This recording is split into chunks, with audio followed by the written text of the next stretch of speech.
la Bretagne compte de nombreux petits fleuves côtiers. Une particularité qui offre à cette région la présence de plusieurs espèces piscicoles migratrices. Le saumon, la truite de mer, l'anguille, la lauze, mais aussi moins connue, la lamproie marine, qui quitte la mer chaque année pour rejoindre les rivières. Alors les lamproies marines ne sont pas des poissons, font partie de la famille des agnates. C'est le stade le plus primitif des vertébrés.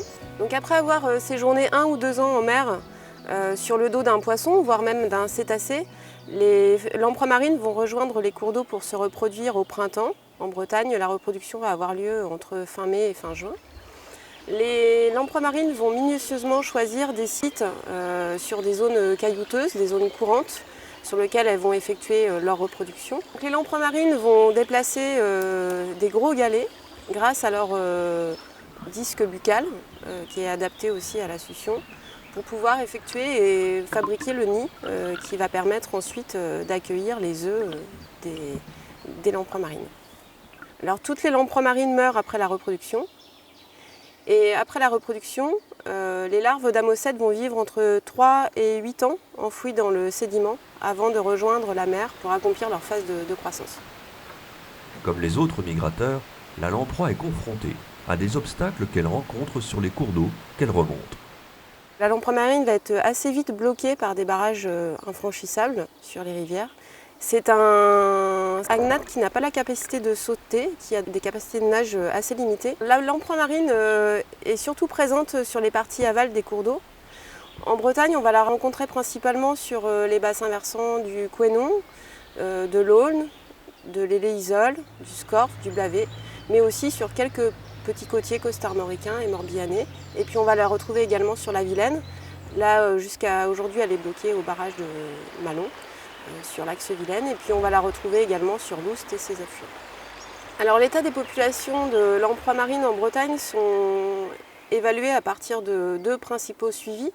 On va avoir les suivis aux stations de vidéocomptage, notamment sur l'Aulne et la Vilaine. Et puis en complément, on va avoir le suivi des frayères à lamproies marines qui va être effectué sur plusieurs cours d'eau bretons, notamment sur le Couesnon, sur les petits côtiers costarmoricains morbihanais, mais également sur l'Éléisole, le Scorff et puis le Blavet. Alors les lamproies, on les suit en faisant un comptage de frayères, c'est-à-dire qu'on compte leurs nids qui sont faciles à voir au mois de mai, juin quand elles se reproduisent. Et là c'est très facile à faire parce que les nids sont très visibles. On le fait donc en période de basse eau, donc les eaux sont claires et on compte très facilement le nombre de nids qui donnent une idée de la remontée des géniteurs sur les différents bassins. Alors un nid c'est facile à reconnaître parce que donc on voit facilement, donc là il y en a juste à côté de nous, il y a 2 nids. De loin déjà on voyait les taches claires et de près on voit tous les cailloux qui sont retournés qui font un dôme autour du creux. Et elles pondent en fait, elles enfouissent les œufs dans les cailloux. On voit qu'il y a 2 trous, donc on compte 2 frayères à cet endroit-là. Alors là, aujourd'hui, on est sur l'Élé, sur le cours principal de l'Élé, où on fait des comptages tous les ans. Donc une fois par an, en général en juin-juillet, début juillet, en fonction des niveaux d'eau. Et sur l'Élé, on le fait en canoë. Ce qui nous permet de faire un comptage exhaustif de toutes les frayères sur le cours principal. Donc là, on descend sur les secteurs où il y en a beaucoup, comme là on en voit encore une juste ici. Il y en a devant encore, donc on descend du canoë, et puis après on reprend le cours pour descendre jusqu'à Quimperlé en faisant le comptage de cette façon, ce qui est bien plus rapide pour nous.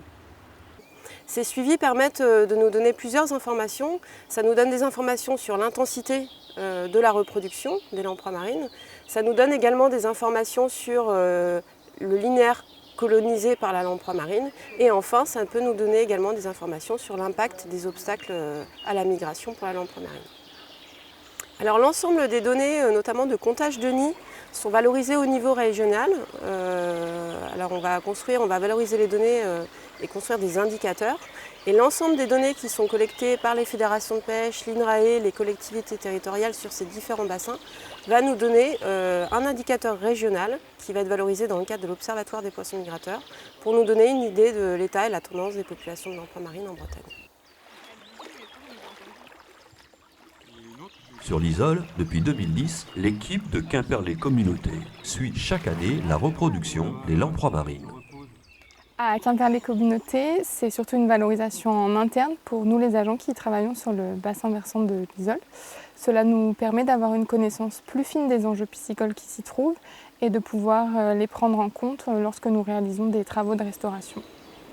Alors le suivi a débuté en 2000 par l'ONEMA et ça a été repris par Quimper les communautés en 2010. On est plutôt sur une tendance à la forte baisse. Alors au niveau national, la situation de la lamproie marine est très mauvaise puisque l'espèce est classée en danger d'extinction. On a notamment des populations historiques de la Garonne, de la Dordogne et de la Loire qui sont en fort déclin ces dernières années. Et pour cette raison, il est important d'avoir des protocoles pour évaluer l'efficacité des mesures de conservation. Et ainsi, des suivis sur le long terme permettent d'évaluer l'efficacité des mesures de restauration des frayères et d'amélioration de la continuité écologique des cours d'eau. Ceci dit, en Bretagne, on a des populations qui déclinent, mais pour autant, la situation est beaucoup moins alarmante que ces grands fleuves français. Et globalement, la Bretagne a une responsabilité élevée du coup vis-à-vis de la préservation et de la restauration des lamproies marines par rapport au niveau national. Une responsabilité élevée pour la Bretagne. Comme les autres migrateurs, le suivi des populations des lamproies marines nous informe sur l'état de santé de notre environnement.